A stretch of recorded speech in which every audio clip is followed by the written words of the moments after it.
अस्सलाम वालेकुम। अज गल करांगे 2024 का जो इलैक्शन होया है, जो हाल ही इलैक्शन होया है, वो बहुत ज़्यादा मुतनाज़ा भी है। और दूसरे नंबर पर गल करेंगे पंजाब की गौरमेंट के मुतलक, और जी पंजाब की गौरमेंट बननी है, और दूसरे नंबर पर के पी गौरमेंट जी बननी है। ठीक है ना, क्योंकि पंजाब की गौरमेंट का जो CM है ऐलान किया गया है, ऐलान की गई है मरीम नवाज साहब, और दूसरे नंबर पर KP गौरमेंट का जो CM बनना है वो ऐलान किया गया अली अमीन गंडापुर साहब। ठीक है जी, दोनों शख्सियां के मुतलक ठीक है ना, क्या है इन्हों की काबलियत हैगी है कि दोनों सूबे चला सकती हैं। ठीक है ना, 12.5-13 करोड़ आवाम है पंजाब की। इस तरह ही KP की जी गौरमेंट है जी 3.5-4 करोड़ 4 करोड़ आवाम उन्होंने भी है।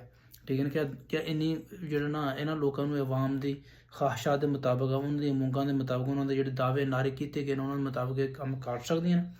अगर पंजाब के CM बनती है मरीम नवाज का बहुत जल्द डिफाल्टर हो जाएगा सिस्टम जो ना, क्योंकि ये मुतलक काफ़ी ऐसे जो MP MN साल 1.5 साल के थले काम नहीं कर सकते।